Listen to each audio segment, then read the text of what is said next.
that any TV show in 10 minutes is going to come close to solving Israel-Palestine. And 10 minutes isn't even enough time to explain the Mortal Kombat conflict. So I'm not even trying to come in and do that, right? I'm not trying to do that. The part where we say who's good and who's bad and who started, let's step away from that and instead ask a different question. Instead, let's look at who's dead and who's alive this week.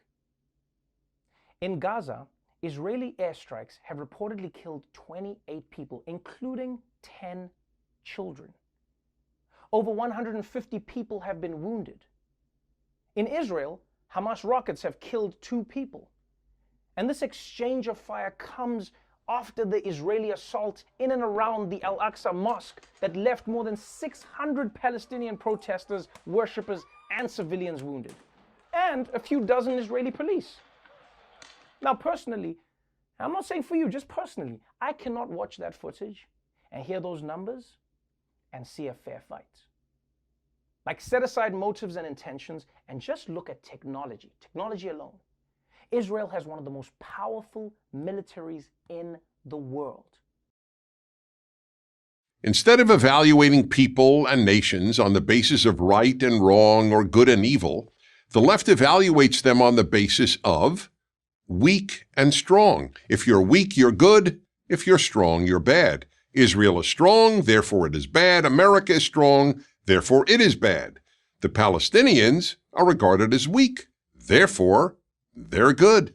When you're guided by a moral compass, you don't ask who's strong and who's weak. You ask who's morally right and who's morally wrong. 50 years ago, Israel was not a big issue for the left. Why? Because it was perceived as weak. But after the 1967 Six-Day War, in which Israel achieved a stunning military victory, it all changed. Israel became strong, so Israel became bad. And the Palestinians were weak, so they became good. So no matter how much terror Palestinians engaged in, hijacking airplanes, murdering 11 Israeli athletes and coaches at the 1972 Munich Olympics, blowing up Israelis in pizza parlors and at weddings, the left's position never changed.